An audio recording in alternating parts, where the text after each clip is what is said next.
Welcome to Vegan Business Talk with Katrina Fox, author of Vegan Ventures, Start and Grow an Ethical Business.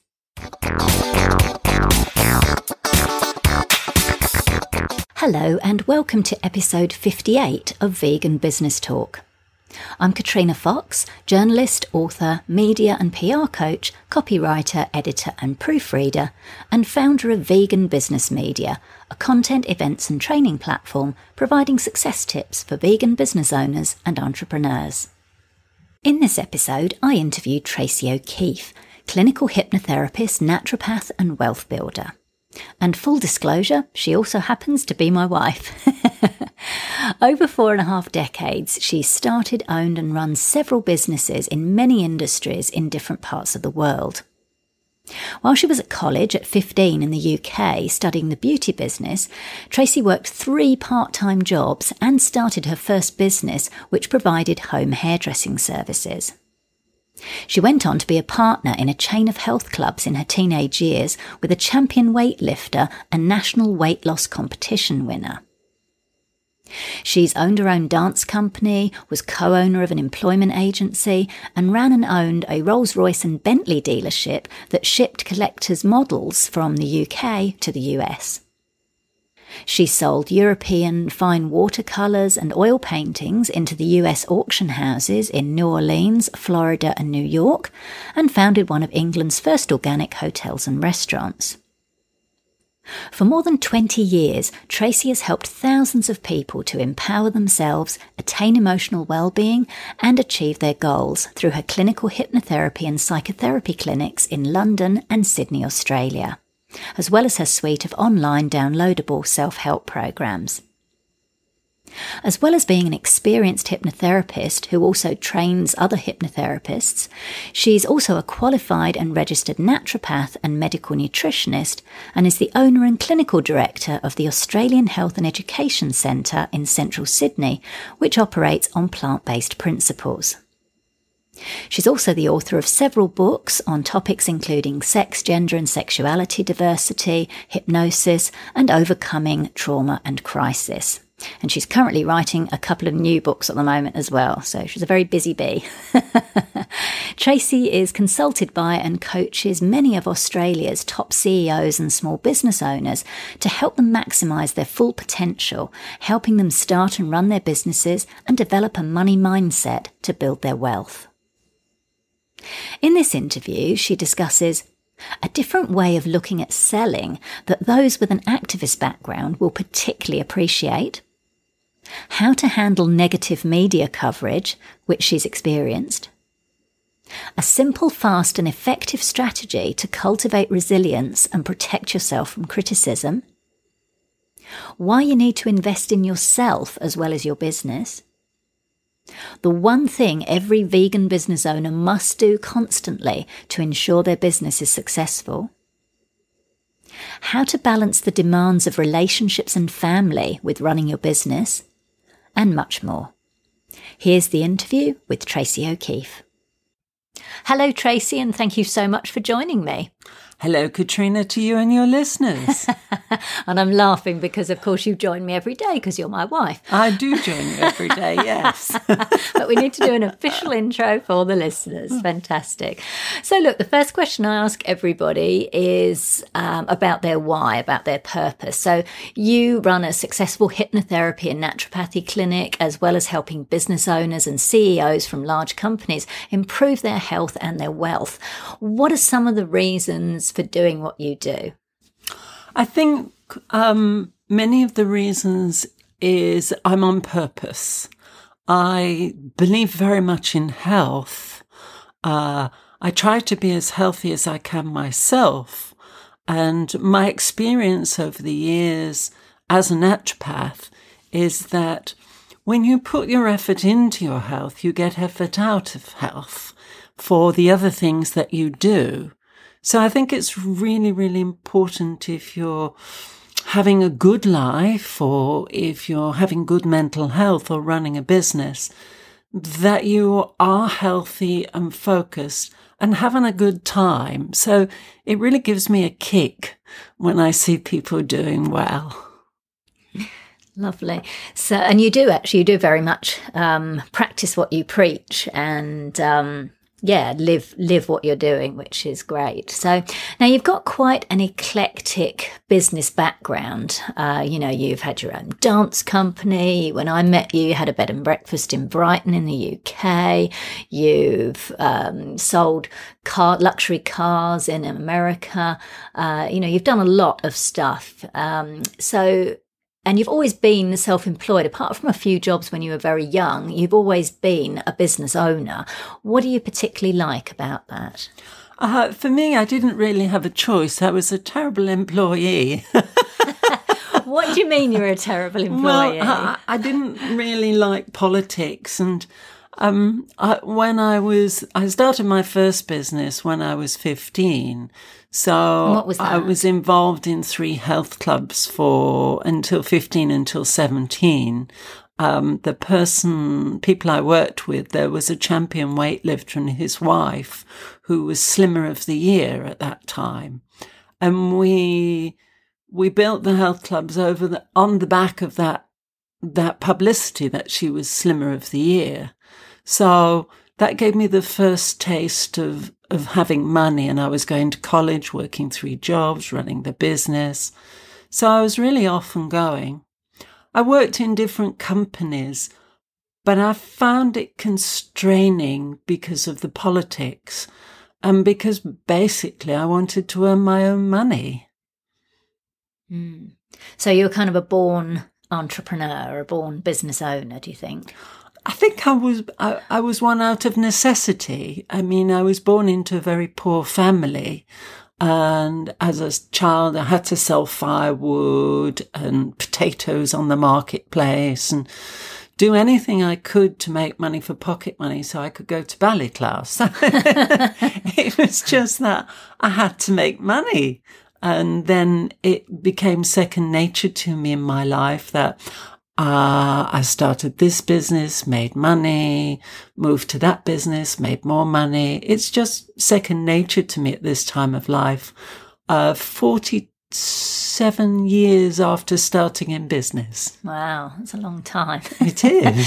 So you've had all that experience. So and as I say, they've been quite eclectic businesses that you run. How have your previous enterprises, how have they helped you? Or the skills that you've picked up through running those businesses, how have they helped you in your current businesses that you run today? I think the major thing is discipline. In that I'm a very disciplined worker. I get up every single day and I work 5 days a week. And it's always been that way. I'm not someone who will take a day off. At the weekends, it's weekend time. But during the week, I get up and I'm on my game straight away. And with all the different businesses, I've always been very dedicated to what I do and believed in what I'm selling. I think that's the key. I always believe in what I'm selling. I think that is an important one, actually, particularly like you say, you in order to get you out of bed regularly and to keep doing that, you've got to have your motivation to keep you going. And so having that passion for what you're selling is important. Absolutely. I mean, when I was selling Rolls Royces, they were antique Rolls Royces. And this was what, in the 80s? In the 80s, from collector's ones from England to America, and hand-fashioned Bentleys. And I knew that the Americans were hungry for them and they would pay a good price. So I could see the profit the moment we bought them at auction in the UK. So... And they were very beautiful cars. I mean, they were really beautiful. They were handcrafted. It was a dream to drive them. When I had a hotel, it was organic. So I used organic produce. So I don't really want to be involved in businesses that I don't believe in.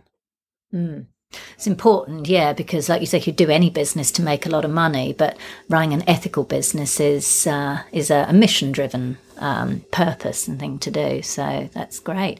So let's talk about some of the challenges facing small business owners, particularly when they're starting out. Yes, most of the small business owners I see, well, let's look at the stats first of all. After 2 years, about 50% of businesses go bust. 5 years, another 25%. After 9 years, there's only about 5% of businesses still in business. And the reason is very, very clear. It's generally because the person running the business hasn't taken the time to be educated. In other words, they've gone into a business and they're running as fast as they can and learning on the job. And that, I think, is a really bad idea.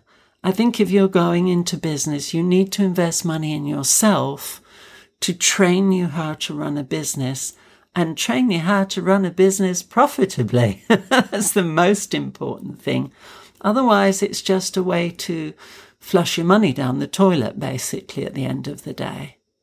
But don't you think as well, though, I mean, obviously you can't know everything before you go into it. Yes, you can train yourself in business and how to run a business, but unless you're actually doing it, there are going to be things that you have to learn as you go along because you can't anticipate, what might happen and what may not happen. So, I mean, I hear what you're saying about, yes, we need you to be educated before you take that leap. But I think also as well, do you agree, there is also a certain amount of learning on the job because there has to be? Like when you first started out as a hypnotherapist, you had the training and what have you, and you'd run different businesses, but you still had to kind of get that momentum going and learn some basic stuff as you go. Absolutely. That's true to a certain extent. But the reason those 95% of businesses aren't in business 9 years later is because people haven't invested money in themselves as a business person. For instance, maybe they've opened a burger shop and they flip burgers and they think it's wonderful and they expect that customers will come to them, and it's not going to happen. You have to be trained as a business person separately from running the business that you're running. And that's very, very, very important, because it doesn't matter what business it is, you must approach it as a business person, not as someone who's just invested in that business. What do you mean? Well, there are skills to running the burger shop, for instance. You have to flip the burgers, you've got to order it, etc. But being a business person, you have to run your business on principles where you have enough cash reserves, you have enough staff flow, you have a good lease, etc. And I see so many people who come into seminars that I teach and they've signed leases for businesses that really aren't going to make money for years. For me as a business person, I believe that you should make a business profitable in the first 28 days. And the reason for that is you should even start selling before you open the doors. And if you don't, and you're not making the money in the bank, your business won't be able to stay open. How does that work then with a burger shop? How can they start selling before they open the doors? Well, you start advertising beforehand and putting word out and doing the social media and doing the advertising. Yeah, so getting a following and getting interest. And building your client base and your expectation even before the doors are open. So when the doors open, you have a queue outside, and then you create loyalty with that queue to come back and buy again. Yeah. But I think just opening the doors and hoping for the best probably won't make you a profit. Yeah, so I understand what you're saying. That makes sense about generating that buzz well before you open, like letting people know it's coming so people get excited. And like you say, you perhaps get your opt-ins on your email and your social media so that when you do open, you've got a ready-made clientele that will come to you. So that makes sense. Yeah, for sure. So that, what about yourself then? What about some of your own challenges in business? What have they been and how have you overcome them? I think my challenges in business were particularly around probably relationships and business, balancing the difference between my personal relationships and business. because the person you're with might not be a business person, and the demands that they put on you and the family put on you might not understand that you are a business person. And there's a lot of disagreement between couples and families that partners don't understand what it takes to run a business and to make the business profitable. So for me, when I was younger, I was often with partners who weren't business people. And that was a learning curve for me. And I had to learn to do what I do and to really make sure that my partners fitted into that, rather than me running around fulfilling expectations of being something that I'm not. I'm always going to be a business person. You know, if I'm 104 years old and in a wheelchair, I'm going to be running a business. So it's just, I'm going to be delivering things. This is so true. I know you so well, and I know this is true.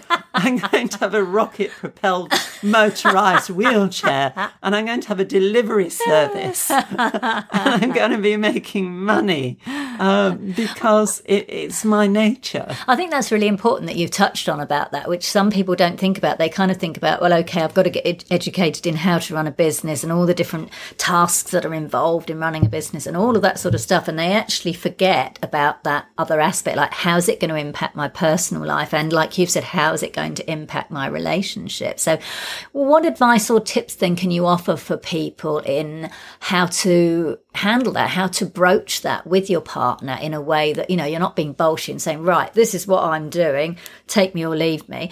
You know, particularly if they're already in a relationship and, you know, they're both perhaps, you know, working day job, like they're employed, and then one of them wants to start a business. How could they kind of broach that with their partners so that them starting a business kind of works and that the partner and the family, like the children, if they have any, kind of get on board with it? I think it comes back to what I call the contract. Whenever I see couples in therapy, one of the first things I ask them is, what's your contract? And they look at me very, very vague, and they look at each other even vaguer. And they say, oh, well, we're married. Well, any fool can spend $100 and go and get a marriage certificate. But do you have a contract that's a plan A, if they're a plan straight, B? They can. So yes, I just want to throw that's that true. in there. That is true. Hello. Yes. But even if, you know, they're gay or sex and gender diverse, also they need a contract on the principles on which to run the relationship, because that way there's no ugly surprises. So you both know what is expected from each other. Also, I think communication is the huge tool to run the business and the relationship synonymously, in that you need to sit down with your partner opposite each other on a kitchen table and take a timer and just do 5 minutes each way, so that you talk about what you want to do and what you're going to do in a positive way. And you come to some kind of agreement that this is the time you spend together and this is the time you're going to be in your business. And that the business is making money, it adds to the quality of your life. If a business detracts from your relationship, you're faced with that fait accompli. Is it the business or the relationship? And sometimes people choose either. But if you want to make the relationship work whilst having the business, regular communication, not while you're moving, while you're both sitting opposite each other. And it's in a neutral place. In a neutral place. And it's important to have what I call a talking stick. Native Americans have a talking stick. You can use part of a broom handle and carve it and paint it so it's very beautiful. And you can have it in the middle of the table. And the person whose 5 minutes it is has the talking stick, and it's their turn to speak and be heard. without the other person interrupting. Okay. So I think it's that communication is the key. And it's interesting that you asked that question, because it actually comes back into the business as well with your staff, in that communication is the key again. Yeah. Before we go on to stuff, so I just want to touch on that, what you've just said. And I agree with you. And I know you and I do that kind of thing. And it is good, I think, as well, which was why I threw in the doing it in a neutral place so that you're out of that environment. But what you said, well, like you touched on, when you're talking about, okay, so I want to run a business, I want to start a business. And you said to, say that, look, having the money coming in from this business is a good thing. But let's say, for example, because service type businesses can sometimes be a bit different. It can be a lot easier to get a profit quicker from a service-based business. You know what I mean? You can hire a serviced office. Your overheads are a lot lower. If you're opening, say, a burger, with using the example of a vegan burger joint, then obviously, you've perhaps spent money doing all the fit out and all this kind of thing. So it may take a bit longer for that profit to start coming in. So how does that kind of work? Would you encourage, couples to say, look, it could be by this time, these are my projections, or, this is what I aim to have done by this amount of time, and to continually check in and give updates to people? Because I know for certain types of businesses, it can take longer for them to get into profit, simply because, they've maybe took a loan out or a credit card debt to actually do like the fit out and buy the equipment, because some of the equipment, like kitchen equipment, can be really expensive. So can you just sort of touch on that? Because I know we touched on that a little bit earlier about, being in profit from 28 days. But I just wanted to kind of touch on that for some businesses, it can and will take longer. I hear what you're saying, but as soon as those doors open, it's all hands on deck. And all hands on deck is selling. And selling is the most important department in the business. If you're sitting and waiting for business to come to you, you're going to be that 50% who goes bankrupt after the first 2 years. So you need to be selling before you open the doors, and selling crazily in the first month. And that way you can pay your staff, you can pay the rent, you can pay the rates, the electricity, etc. Pre-sell if you want to. I mean, Apple is the perfect example of that. When a new model of Apple's been coming out over the years, there's been queues outside the door, halfway down the street, to buy the latest model. Well, they've built up a heap of brand loyalty over the years. They have, but it's the way they did it as well. And that they invested huge amounts in publicity and hype. So they built their customer base even before they launched the project. And that is the ideal model, that you must sell before you open the doors. And many businesses, I'm thinking of one particular business that I became aware of recently. It's been open for a year. It's not making money. And they're now it's losing money by the truckloads. And they're now beginning to think, maybe we should sell. We should start selling.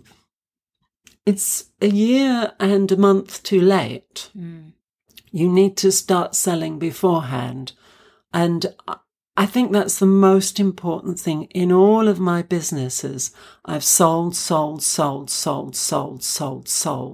A business is about selling and then delivering, not about delivering and then selling. Yeah, that's true. And I agree with that. Doing that whole pre-selling, whether it's, just getting people involved in your brand, like we say, getting on the social media, letting people know what's coming, giving them teasers. If you're a service provider and you're going to do a course, pre-sell your course, which is what I'm doing with my new online PR course. I'm pre-selling it, make sure the demand is there for sure.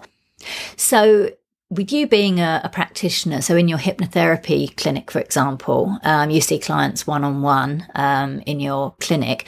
What about for people who can't get, obviously, you want to share your skills with the masses. So you've been quite smart about leveraging your skills in creating some downloadable products so that people who are in other countries or interstate who maybe can't come and see you at the clinic can benefit from those. So can you talk a bit about that and why you chose to do that? Well, we live in Australia and Australia is so big and we're a long way from so many places in the world. Also, when Australians phone me up, we're in New South Wales, and they may say, well, I'm in Victoria or I'm in the Northern Territory.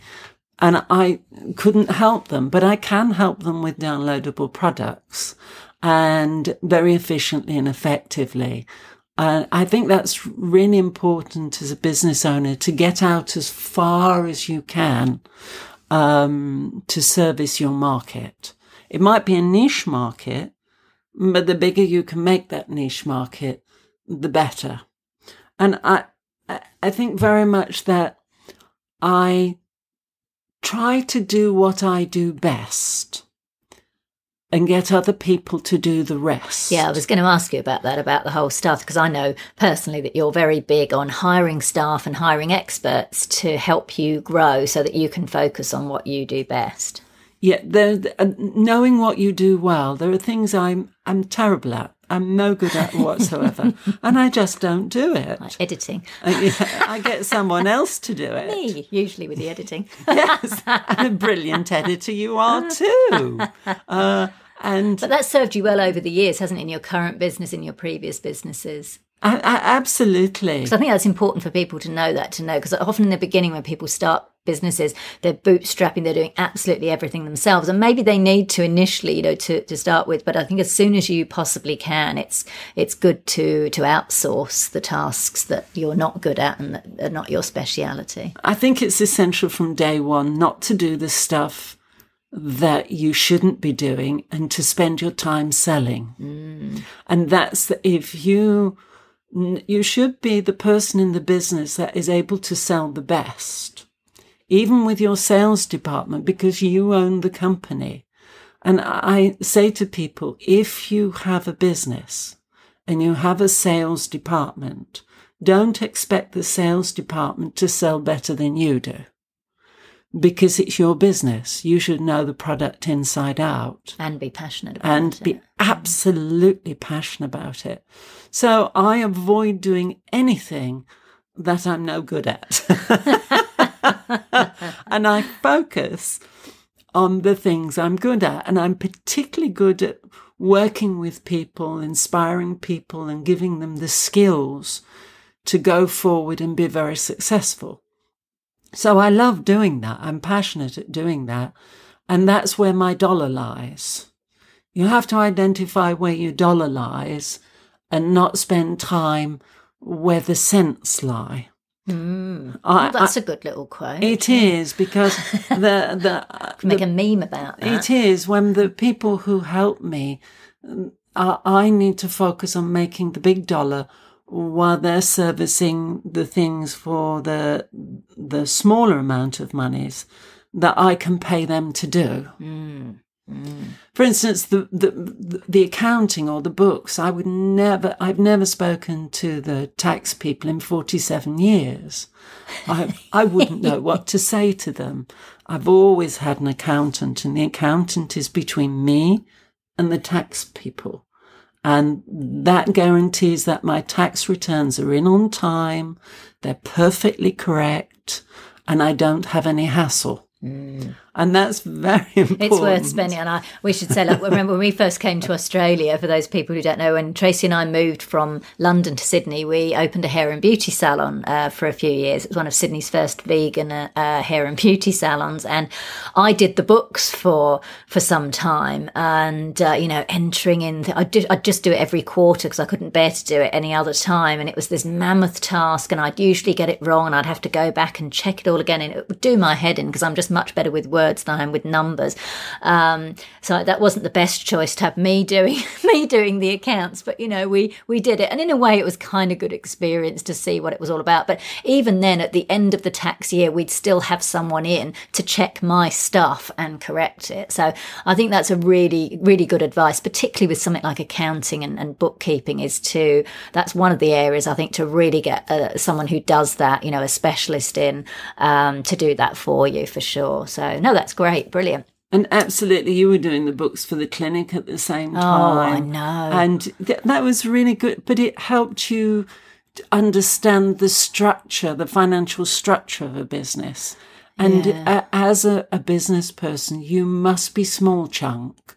You must know where every dollar's going and where every dollar's coming from. Yeah, that's a good point. So even though you have an accountant and a bookkeeper, you've still got to keep an eye on what's going on it. I think that's probably important to add to that, rather than just giving it to the accountant and the bookkeeper and they do it all and you don't know what's going on. It's important for you to understand, for us all to understand the financial health of our businesses. It's quite funny because I don't know what my accountant does and they don't know what I do. Except we seem to make money. And because I always have those figures inside my head, and I'm always thinking every day, what's the profit today? What's the profit this week? What's the profit in a year, in 5 years? I'm always projecting what the profit will be. And a business person needs to be very, very small chunk, particularly if they're running a vegan business, because they also have the need to monitor that side of the business as well. So they have to know exactly how their business is vegan. That's true. And I remember just going back to the hair and beauty salon example. So one of my jobs, because I don't do hair or anything like that, but one of my jobs was to check the ingredients of all the products because we wanted to make sure, we're operating a vegan and as much as possible an eco-friendly, like natural hair and beauty salon. So my job was to check all the ingredients. And I remember having to, make phone calls late because of the time difference to France for this particular product and speak to somebody high up to find out, is this product actually vegan? So there is those kind of extra, you're right, those extra demands on a vegan business to check all of those things. I know that our friend Jessica, who runs the Cruelty Free Shop in Sydney, and one of the nice things about going into the Cruelty Free Shop, which is an all vegan store, and she's got branches across Australia, is that everything is checked for you. So I know that I can go in and, okay, if I don't want refined sugar and all the rest of it, then I have to check. But I know as a vegan, I can walk into that shop, I can literally grab anything off the shelf, and I know that the staff have been diligent in checking everything, that product is vegan. So yeah, that's great. And that's important, that in you running your business, that your customers sense the same thing, that they sense your diligence and your care in what you're selling to them. Absolutely. No, that's very true. Awesome. Cool. Let's talk a bit about competition. So how do you go about standing out? Because obviously there's lots of hypnotherapists, lots of naturopaths. How do you go about standing out as a hypnotherapist and naturopath to maintain a steady flow of work and people through your clinic? Well, as a hypnotherapist, of course, I don't see people for very long because we work so quickly. Yes. It's not like I'm going to be seeing them every week for a year. It's, maybe you see them 3, 4, 5 times at the maximum by the time they've done the work and changed their life. And that's brilliant. So we need a constant flow of new clients coming into the business. And you get a lot of referrals, obviously. I get a lot of referrals as well, yes. A lot of goodwill over the decades. But it's important that you do have that turnover of new people coming in all the time. New people coming in all the time into your business and not resting on your laurels that you think you have an established customer, so now you can sit back. So how do you go about standing out in your market? I stand out in the way that I'm passionate about what I do. Yeah, but lots of people, because lots of hypnotherapists and naturopaths are passionate. I also spent decades studying intensely what I did. I mean, I have a degree and a doctorate in clinical hypnotherapy, and I've read for 2 hours at least every single day of my life, and I write and I research. I suppose I'm pretty much obsessed with what I do, and clients pick up on that. And I remember when I was very, very, very young, 16 and 17, I had the very great benefit of having a friend who was Jack Cohen, Sir John Cohen in the UK. And we used to meet on the beach a couple of times a week when I was 16 and 17 years old in Hove, which is all pebbles. And we just used to watch the sea. How did you meet him? Wouldn't you tell me his wife? I used to do his wife's hair, and she introduced me to him. And he owned one of the major supermarkets. He owned Tesco's in the UK. He started Tesco's in the UK. And he started on a market stall. He was a Jewish tailor's son at the beginning of the 20th century. And he sold sails for aeroplanes in the First World War. They were made of canvas. And he was passionate about his business. He knew the price of every product in his supermarkets. He knew how much money he was making on those products. And he was always going from one branch to the next branch to the next branch. And he was passionate about what he did. Many people who go into business think it's going to be a job of another kind. It's not. It's a way of life. Being a business person is a way of life. And if you're passionate in your business and you take the time to study your business, the trade or the business, and being a business person, then you will be successful and you will stand out. And I think one of the ways you stand out as well is that you create a lot of content. So you've created a whole load of free videos that are on your YouTube covering a whole load of things. So you're out there quite a lot. And I know some of them have had like 70, 80,000 views. So I guess that's one way as well for people to stand out, is to create content. You know, we're in the age of content marketing. And I think you do a good job of that by putting stuff out there. Now, let's talk a bit about then, so we're on competition, and I put that in quotes because a lot of people say nowadays, particularly, marketing people say, well, nowadays businesses should stop thinking about having competition and instead embrace them as collaborators and maybe do joint ventures. So tell us a bit about that, because I know you're very passionate about the profession of hypnotherapy and you give workshops and you offer training. So tell us a bit about that. Yeah, collaboration is really good. I mean, I'm friendly with the people in the different associations in Australia. I know people in the associations in the UK, some in America. And that's really good because part of what I do is promoting the profession. And that's just as important as making money yourself. And I remember very, very early in the 1990s, a guy who sold mobile phones right about 91, 92. And I got you to buy your first mobile phone off him. Oh, you did, 91, yes. 92. I remember that, yeah. And he was an electronics guy and he was crazy about mobile phones. And he knew the people in the mobile phone business. And they were all sort of talking to each other and they all grew together to make millions of dollars. And I think it's very important not to see people who sell something that you sell as your competitor, but someone who's lifting the market, lifting the market. So it's lifting the product, elevating the product.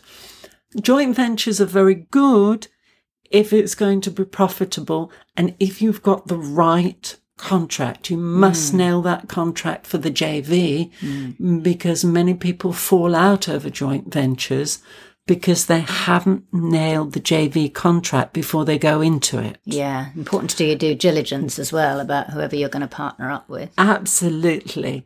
And that's doing that with somebody who's not only on the same wavelength as you, but also that you complement each other. Yes. So it's not all about competition.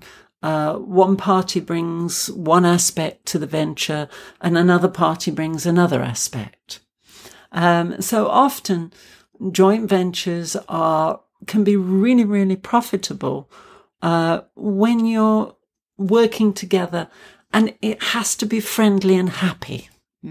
Happiness is the key to a great business venture. I felt like we should start singing that song. Was it Happiness is the truth? I just felt like we should suddenly burst into song and sing that. So, all right, fantastic. Let's talk a bit about the use of the word vegan. So obviously it's become quite trendy nowadays. It's not, it's not quite as scary as it used to be, but for different businesses, some of them will boldly use the word vegan and others won't. Tell us about your choice, particularly in your hypnotherapy and your naturopathy clinic, but also in your wealth building business as well. So tell us about your use, or your choice rather, of whether or how much to use or not use the word vegan in your marketing materials. I never use the word vegan. As a naturopath, I give patients the best choice for them. If they come in and they've had a quintuple bypass, or they have liver problems or diabetes, I'm going to give them the best treatment to help them function and be as healthy as they possibly can. It so happens that choice is moving to plant-based eating and plant-based living.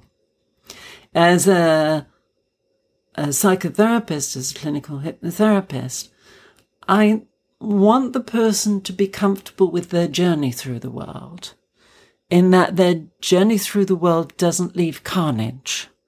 And it so happens that journey as a plant-based person, considering people, animal and planet. And as a business person, I also don't want to lie in my grave with the regret I can't take my money with me.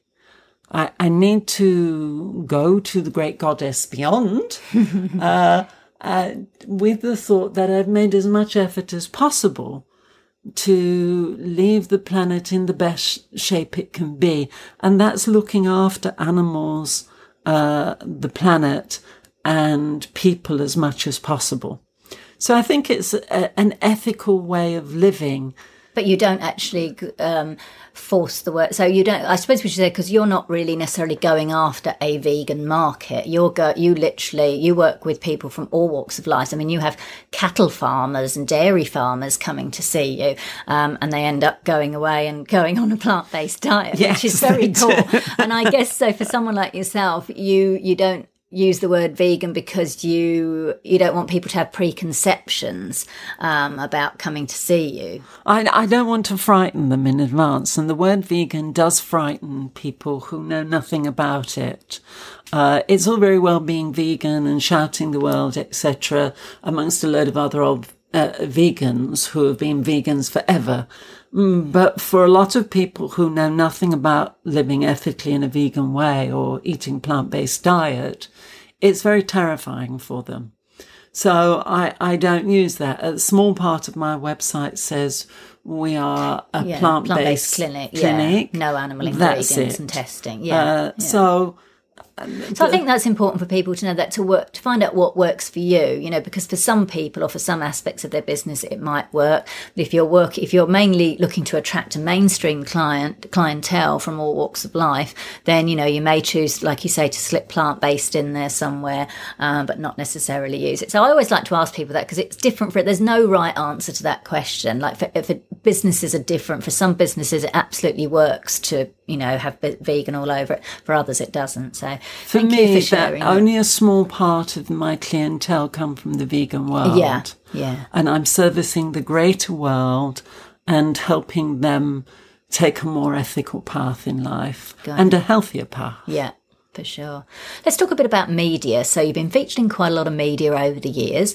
How important has that been in terms of raising your brand awareness as well as potentially generating leads and sales? It's really, really important. Of course, I've got a great media person. That's me. I married her. She married her publicist. Absolutely. How smart is that? That could be the title of some kind of B movie. She married her publicist. I'm a passionate writer and I'm a passionate researcher.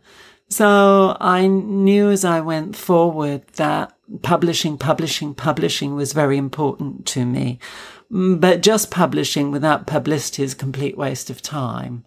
And the publicity raises the profile of your product.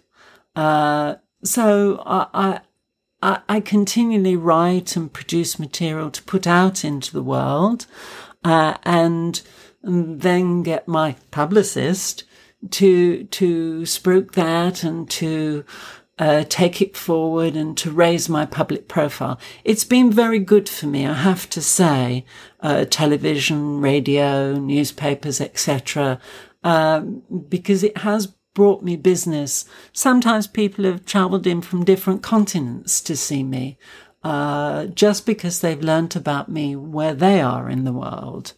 So media, I think media is really, really important when you're running a business, because if nobody knows about your business, you've lost sales. That's right.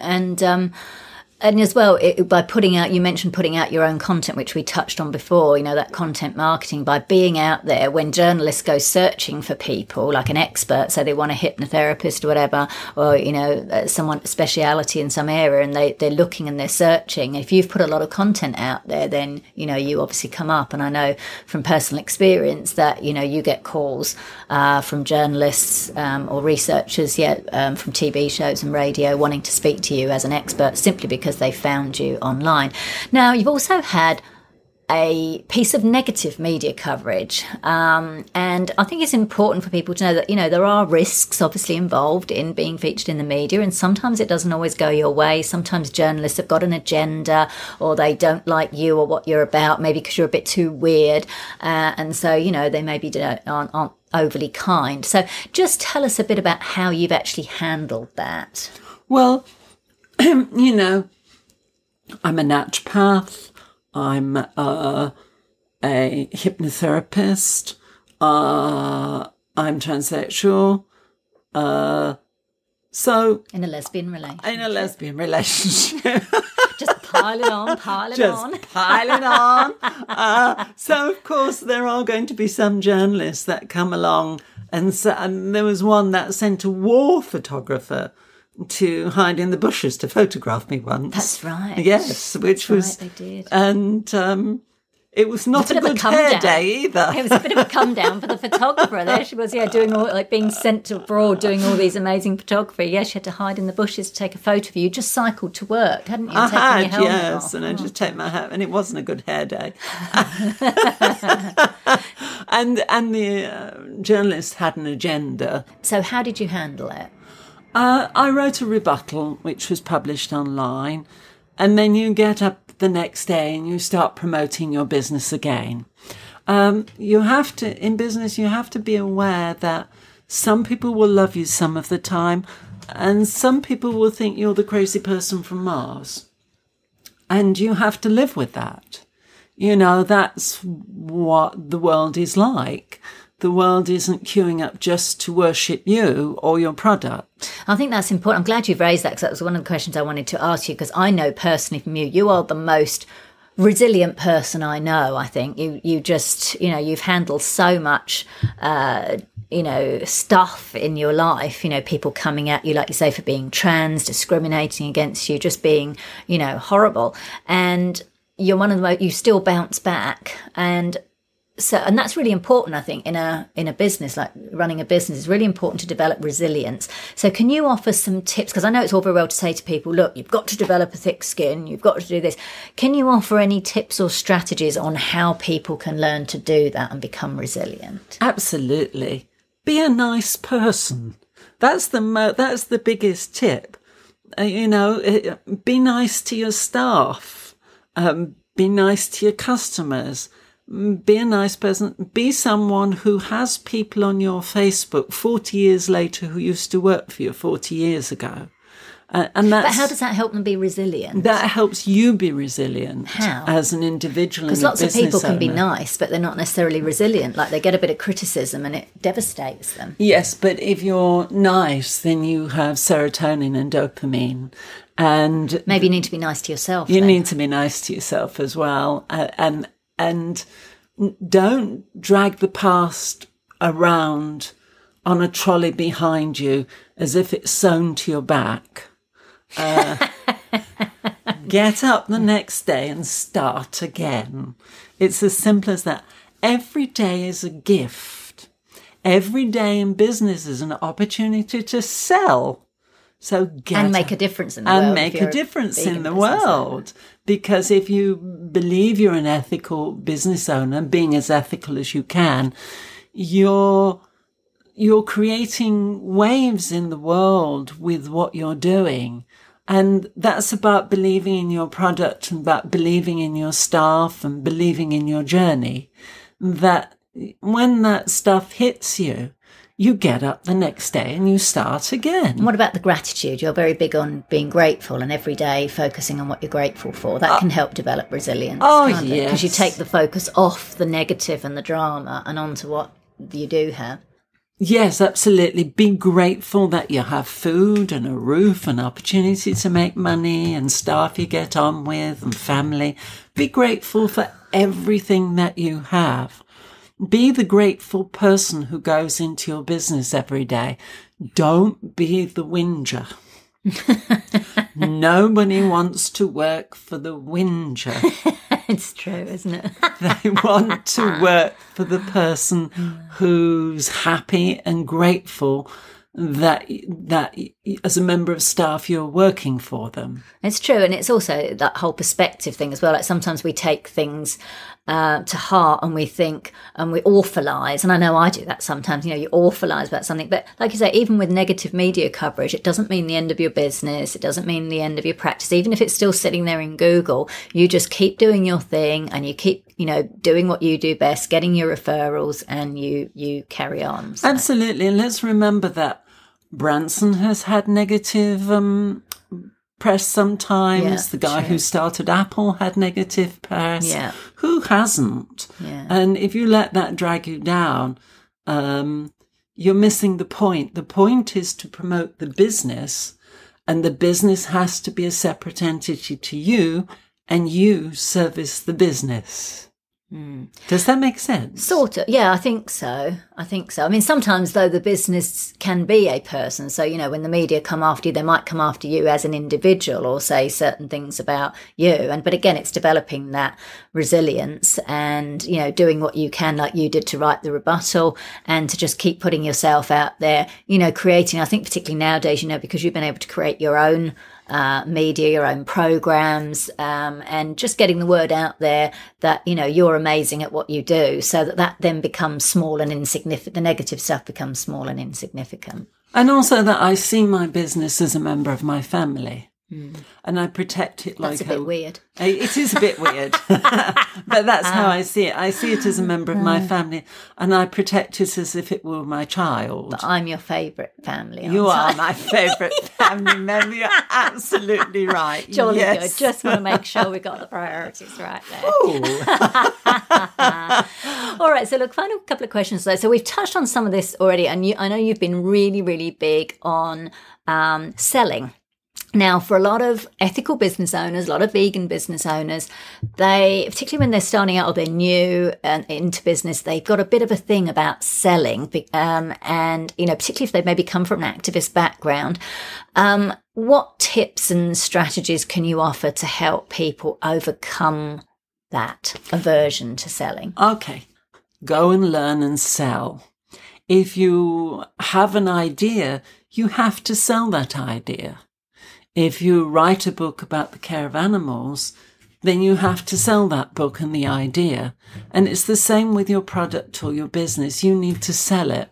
And you can't make waves in the world if you're not selling.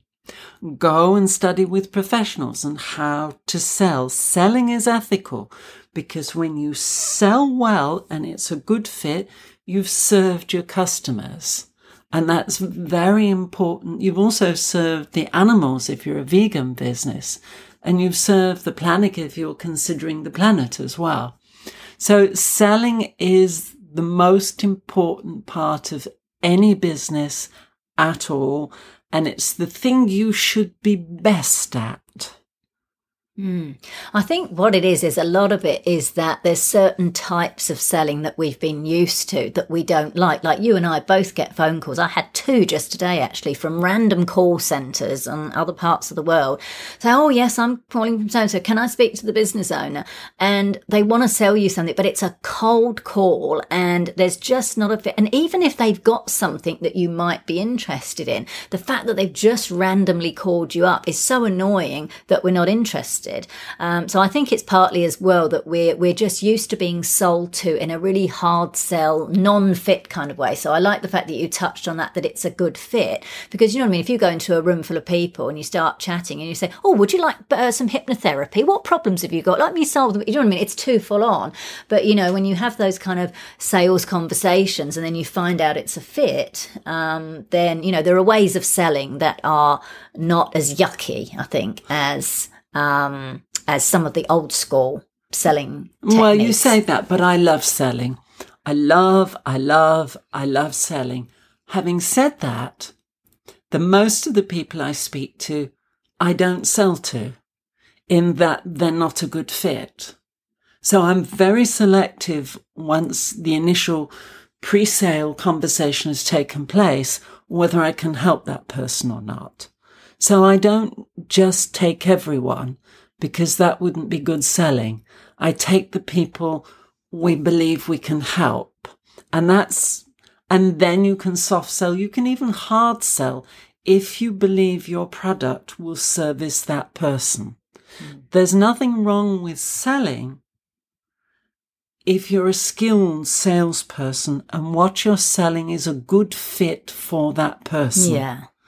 And it comes back to what I said earlier, is believe in what you sell and believe that it's not right for everyone. That's a good point. Yeah. But for the people it's right for, sell them so you can service them. And better that they buy, because you want them to buy your product rather than particularly a non-vegan, obviously, an unethical product. Absolutely, yes. Now, one of the things you are big on is for business owners, particularly once they're in profit, is to build their wealth. And that could be in the form of property, which I know you're very big on. You like your property. It could be shares. It could be whatever people are into, whatever their choice is. Why is it important for business owners to do this? We come back to the 95% who after 9-10 years are no longer in business. And markets change.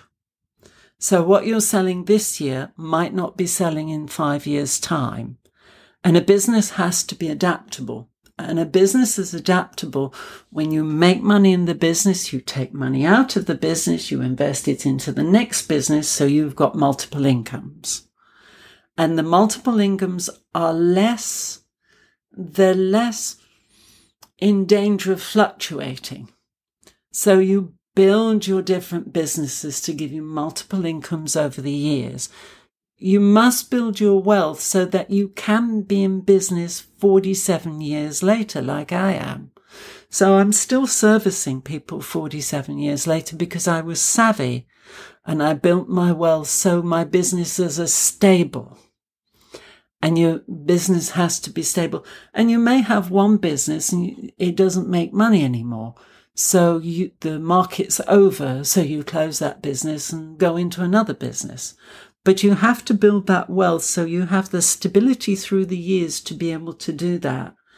And that allows you to also sell your philosophy. Your philosophy.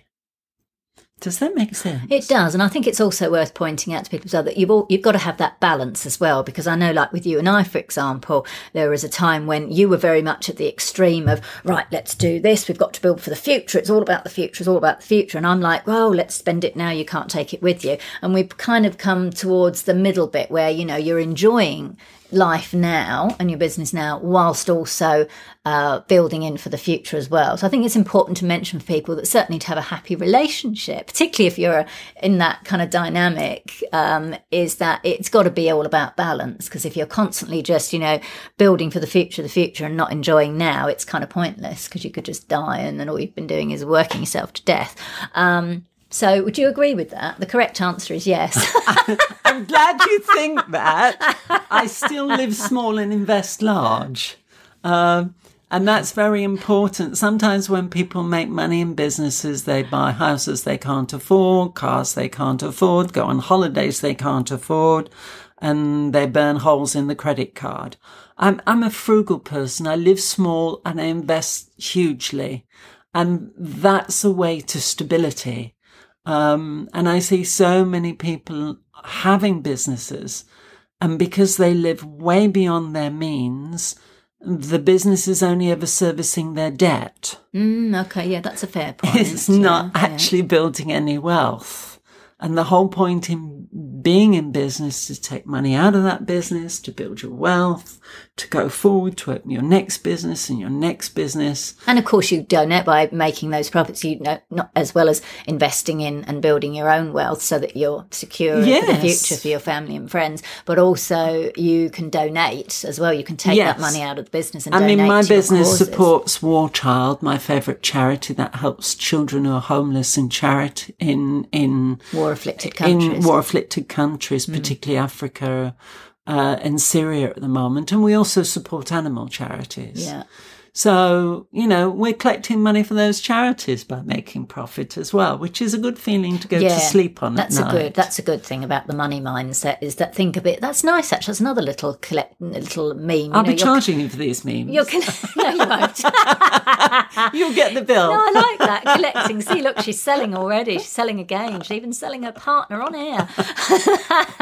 But that's the point. It is good. I think to think of it as, collecting money to donate to your favourite causes. That's a nice little reframe, because sometimes I think it's important, particularly for activists who are going into starting their business. They've got to do that bit of reframe. I know I had to around money, and to see, running a business as a form of activism, making it easy for people to buy, vegan products and services, educate them around their health through plant-based eating and the environment, however it is. And also, like we're saying, yes, to be able to make that profit. And, after you've got all your living expenses and, you're living comfortably yourself, any other profit you've got left over, you can be giving that to your favourite cause and charity. Fantastic. This is very good. This is kind of fun. I wasn't sure how this would be, interviewing your wife on air, but it's actually been quite fun. So the final question then, my love, is what's your long-term vision for yourself and your brand?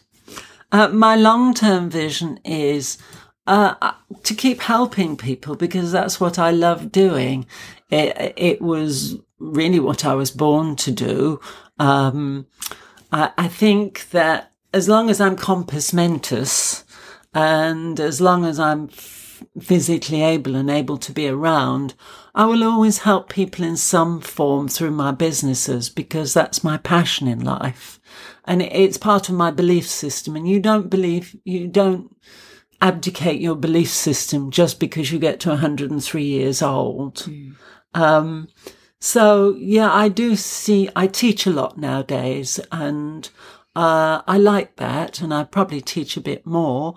You teach other hypnotherapists? I teach other hypnotherapists. I teach wealth building seminars, but I enjoy sharing the knowledge I've accumulated over the years. That's a really important thing, to leave things behind you, and to know that as you pass off this mortal coil in another 60 years' time, one hopes, that you leave happy people behind you.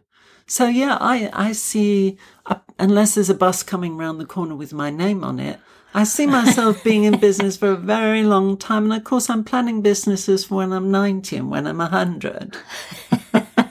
Righty-ho. And on that note, I think we'll leave it there. So I hope you found that useful. So it was a bit strange interviewing your wife, but I thought, well, why not? She knows some stuff, and she shared it today. So thank you very much, Tracie, for joining me. You're most welcome. We'll go and have dinner now, shall we? Absolutely. And I hope your listeners are going out and going to sell. I think they will after hearing this. Thank you for joining me. Bye-bye. So that was Tracie O'Keefe, clinical hypnotherapist, naturopath and wealth builder. You can find out more at tracieokeefe.com, drok.com and healtheducationcentre.com. And those links are on the show notes page at veganbusinessmedia.com/podcasts and going to episode 58. Now for our vegan business news roundup. Chicago is set to get its first all-vegan bakery later this year, reports Veg News. It's called Pie Pie My Darling, and I just want to acknowledge what a fabulously camp name that is. It reminds me of that old Hollywood film from the 60s, Hush Hush Sweet Charlotte, which was a kind of horror film starring one of my favourite actresses, Bette Davis and Olivia de Havilland. Now, the bakery is the brainchild of Heather Bodine Laderman, a favourite at pop-up markets across Chicago. For a couple of years, she's been running a monthly pop-up out of Kitchen 17, a vegan eatery in the Lakeview neighbourhood.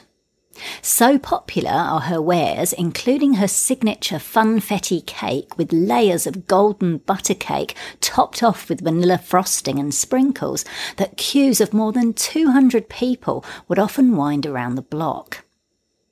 When Kitchen 17 moves out of its current space and into bigger premises, Pie Pie My Darling aims to move in by August to wow both the local vegan community and mainstream customers. And with a name like that, I don't see how they can fail. So vegan bakeries are another concept that's becoming more popular. Fantastic for this business to make the shift from pop-up to permanent.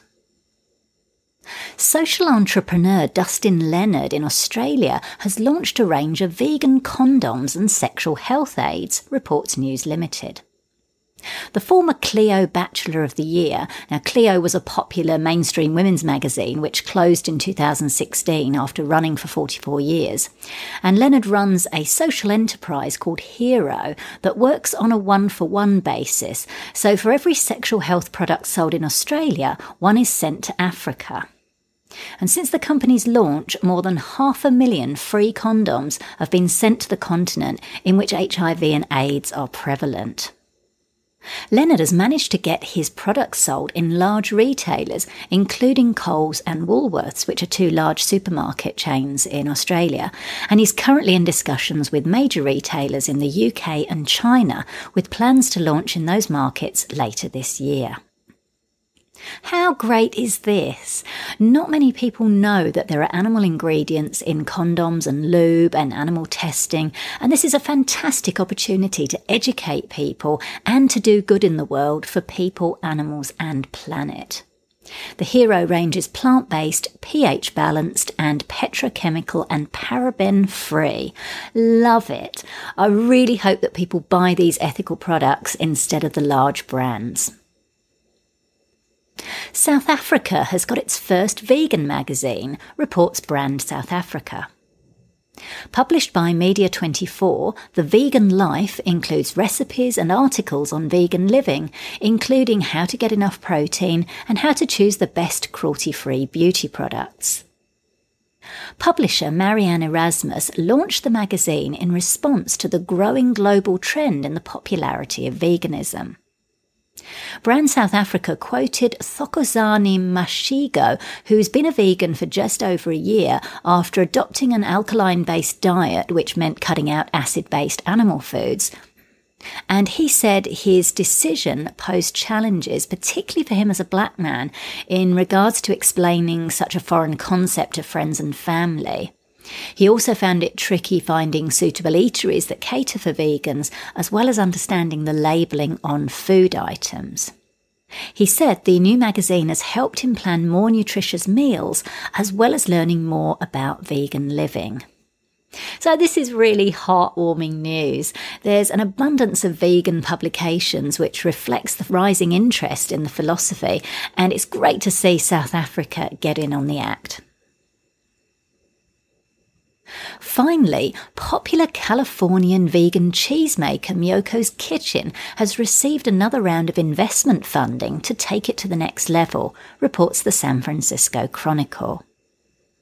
In just over 2 years since the company launched in 2014, it's received $6 million in funding, a far cry from founder Miyoko Shina's first vegan business, Now and Zen, which she opened in 1997. No one really wanted to invest in vegan food at that time, and the eatery closed in 2003. The latest investment, which comes from JMK Consumer Growth, joining previous investors including Obvious Ventures, the venture capital firm of Twitter co-founder Evan Williams, will be used to ramp up production of Shinner's vegan cheese and butter products.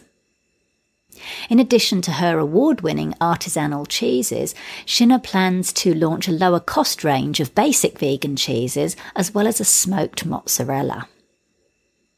When the company launched, it made 800 rounds of cheese per week. Now it makes 100,000 a month. Wow, that certainly puts the scaling into perspective, doesn't it? Shinner expects to hit 10 million in sales this year and 10 times that in 5 years. The investment funding will also go towards the creation of a much larger facility in Petaluma, Fairfax, with more efficient equipment to keep up with demand. Woohoo! I'm so happy to see Miyoko's Kitchen experience so much success. Miyoko's a real pioneer in the vegan food space, and you can listen to my interview with her in which she shares her challenges and her strategies for success in episode 17 of this podcast. So that's it for this episode of Vegan Business Talk. Thank you so much for tuning in. If you enjoyed the show, I'd really appreciate it if you gave it a review and rating on iTunes or any other platform you're listening on.